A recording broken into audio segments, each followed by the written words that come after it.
In the middle of the 14th century, two men decided it was a great idea to publish a book called the Malleus Maleficarium.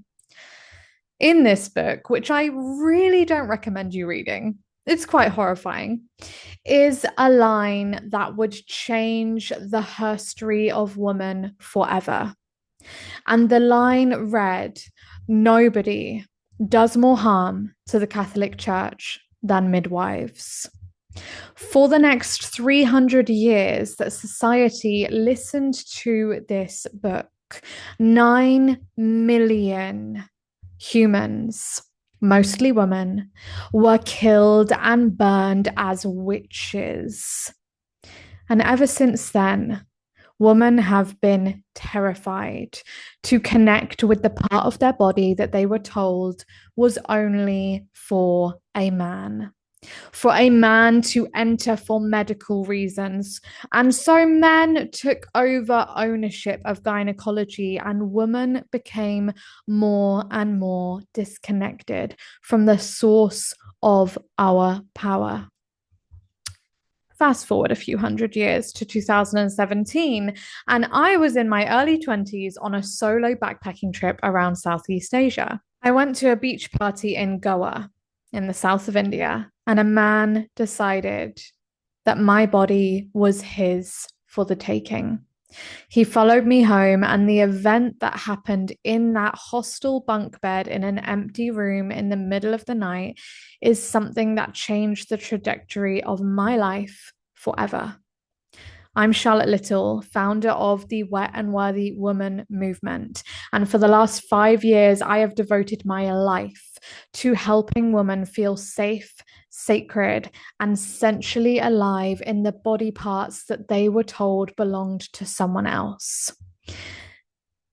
After my experience of sexual trauma that I know so many women listening will also have suffered, I shut down my aliveness, my pleasure, my know, my voice, and my boundaries for years. And I accepted my fate as a woman to be the property of a man, to be the enjoyment of a man. And I disconnected at such a young age from the part of my body that I could no longer feel.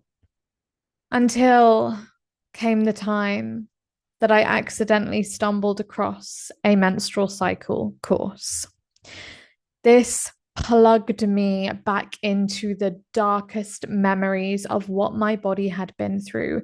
And I soon discovered that just like white wine clears up red wine stains, my sexuality and my shame had to be cured by becoming the woman I was told not to be. The sultry, sexual, erotic, inappropriate, too much, deep, intense woman that I was told not to be. I joined stiletto heels classes and I danced on stage in front of hundreds of people, the same type of dance I was doing the night I was followed home. And I soon discovered that the woman society blame for provoking unwanted male attention was the key to my wholeness. So it was time to stop dancing in private. It was time to stop dropping into my feminine anatomy in the secrecy of my own sheets. And I started to invite women to walk this journey with me. Over 350 women have joined me in temples of the woman they were told not to be. The woman that society have been blaming and shaming and suppressing and burning for centuries is the key to our homecoming as a safe, sacred, sexual woman who's free from shame, who's free from trauma, and who no longer disassociates and leaves her body for someone else. But you'll know when I ask you this question, when was the last time you made love to yourself?